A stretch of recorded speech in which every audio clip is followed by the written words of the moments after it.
ತಮಿಳುನಾಡಿಗೆ ನೀರು ಬಿಡಲು ವಿರೋಧ. ಸಿಡಬ್ಲ್ಯೂಎಂಎಯಿಂದ ಇಂದು ತುರ್ತು ಸಭೆ. ಪ್ರಬಲ ವಾದಕ್ಕೆ ಸಿಎಂ ಡಿಕೆ ಸೂಚನೆ. ವ್ಯತಿರಿಕ್ತ ತೀರ್ಪೇನಾದರೂ ಬಂದರೆ ಉಗ್ರ ಹೋರಾಟ. ಕರ್ನಾಟಕ ಬಂದ್ ಭವಿಷ್ಯ ನಾಳೆ ನಿರ್ಧಾರ. ಮಹತ್ವದ ಸಭೆ ಕರೆದ ವಾಟಾಳ್ ನಾಗರಾಜ್. ಸಂಪುಟ ವಿಸ್ತರಣೆ ಹಾವು ಏಣಿ ಆಟ. ಇಂದು ರಾಹುಲ್ ಜೊತೆ ಮಹತ್ವದ ಸಭೆ.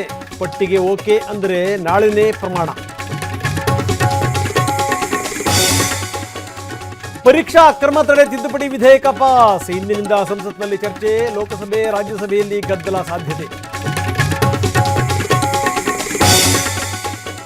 ಇಂದು ಚೆನ್ನಮ್ಮ ಅವರ 11ನೇ ದಿನದ ಕಾರ್ಯ. ಲಕ್ಷಾಂತರ ಜನರಿಗೆ ಭೋಜನ ವ್ಯವಸ್ಥೆ. ಪತ್ನಿ ನೆನೆದು ದೇವೇಗೌಡರು ಕಣ್ಣೀರು. ಕರೂರು ಸಂತ್ರಸ್ತ ಕುಟುಂಬಕ್ಕೆ ಸರ್ಕಾರಿ ಉದ್ಯೋಗ ರದ್ದು. ಮದ್ರಾಸ್ ಹೈಕೋರ್ಟ್ ಆದೇಶಕ್ಕೆ ಆಕ್ಷೇಪ. ಸುಪ್ರೀಂ ಕೋರ್ಟ್ಗೆ ವಿಜಯ್ ಸರ್ಕಾರ ಅರ್ಜಿ. ಕಾಮನ್ವೆಲ್ತ್ನಲ್ಲಿ ಭಾರತ ಬಂಗಾರದ ಬೇಟೆ. ಪ್ಯಾರಾ ಅಥ್ಲೀಟ್ನಲ್ಲಿ ದಿಲೀಪ್ಗೆ ಚಿನ್ನ, ಬಾಸಿಲ್ಗೆ ಬೆಳ್ಳಿ. ಪದಕ ಪಟ್ಟಿಯಲ್ಲಿ ಭಾರತ 8ನೇ ಸ್ಥಾನಕ್ಕೆ. ಬ್ರಾಹ್ಮಿ ಮುಹೂರ್ತದಲ್ಲಿ ಬಂತು ರಾಮಾಯಣ ಟ್ರೈಲರ್. ರಾವಣನಾಗಿ ಯಶ್ ಖಾದರ್, ಸೀತಾರಾಮರಾಗಿ ಮೋಡಿ ಮಾಡಿದ ಪಲ್ಲವಿ ರಣಬೀರ್.